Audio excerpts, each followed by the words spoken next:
ចោះតើប្រទេសណាខ្លះមានប្រព័ន្ធបាញ់រ៉ុកែត BM21 ប្រើប្រាស់ច្រើនជាងគេនៅតំបន់អាស៊ីអាគ្នេយ៍ជាការពិតណាស់នៅតំបន់អាស៊ីអាគ្នេយ៍យើងមានប្រទេសជាច្រើនប្រើប្រាស់ប្រព័ន្ធបាញ់រ៉ុកែត BM21 របស់សហភាពសូវៀតក្នុងនោះក៏មានប្រទេសកម្ពុជាយើងផងដែរអញ្ចឹងនៅក្នុងវីដេអូនេះយើងមកធ្វើការស្វែងយល់អំពីប្រព័ន្ធបាញ់រ៉ុកែតមួយប្រភេទនេះទាំងអស់គ្នាថាវាមានបច្ចេកវិទ្យាទំនើបអ្វីខ្លះនិងមានប្រទេសណាខ្លះប្រើប្រាស់ច្រើនជាងគេប្រព័ន្ធបាញ់រ៉ុកែត BM21 ផលិតដោយអង្គការក្រៅរដ្ឋាភិបាលហៅកាត់ថា NPO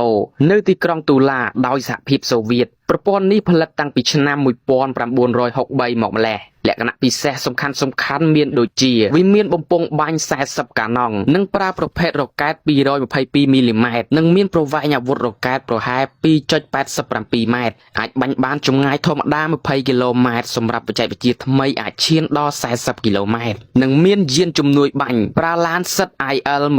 131ឬ Ural 375D 3កង់មុខ4កង់ក្រោយអាចបាញ់បានល្បឿនរ៉ុកែតទាំង40កាណុងដោយប្រើពេលត្រឹមតែ20វិនាទីតែប៉ុណ្ណោះ BM21 អាចបាញ់គ្រឿងរ៉ុកែតច្រើនក្នុងពេលតែមួយដើម្បីវាយប្រហារបំផ្លាញគោលដៅយ៉ាងទូលំទូលាយវាមានប្រសិទ្ធភាពខ្ពស់ខ្លាំងណាស់ប្រឆាំងកងទ័ពជើងគោក BM21 ត្រូវបានប្រើប្រាស់ដោយប្រទេសជាច្រើនជាង50ប្រទេសរួមទាំងរុស្ស៊ីអ៊ុយក្រែនចិនផលិតជាបំរែបំរួលថែប81អេស៊ីបអ៊ីរ៉ង់សម្រាប់នៅតំបន់អាស៊ីអាគ្នេយ៍យើងប្រទេសដែលមានប្រព័ន្ធបាញ់រ៉ុកែត BM21 ប្រើប្រាស់ច្រើនជាងគេគឺប្រទេសវៀតណាម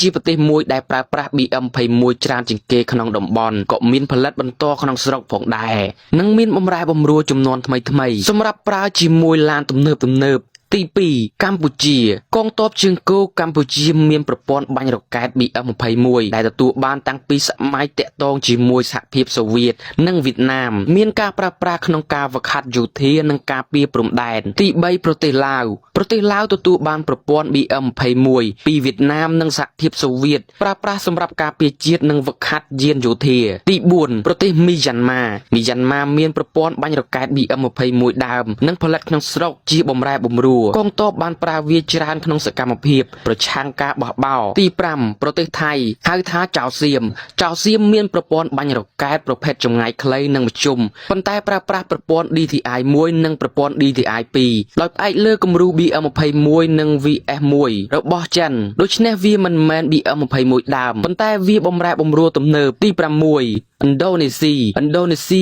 មានប្រព័ន្ធបាញ់រ៉ុកែត BM21 ចំនួនតិចបំផុតតាមរយៈការទិញពីអ៊ុយក្រែននិងបម្រែបម្រួលរបស់ចិនថែប81ទី7ប្រទេសម៉ាឡេស៊ីមិនមានប្រព័ន្ធបាញ់រ៉ុកែត BM21 ដើមទេប៉ុន្តែមានប្រព័ន្ធស្តៀងនេះដែលផលិតដោយប្រទេសប្រេស៊ីលដែលមានសមត្ថភាពខ្ពស់ជាងនេះ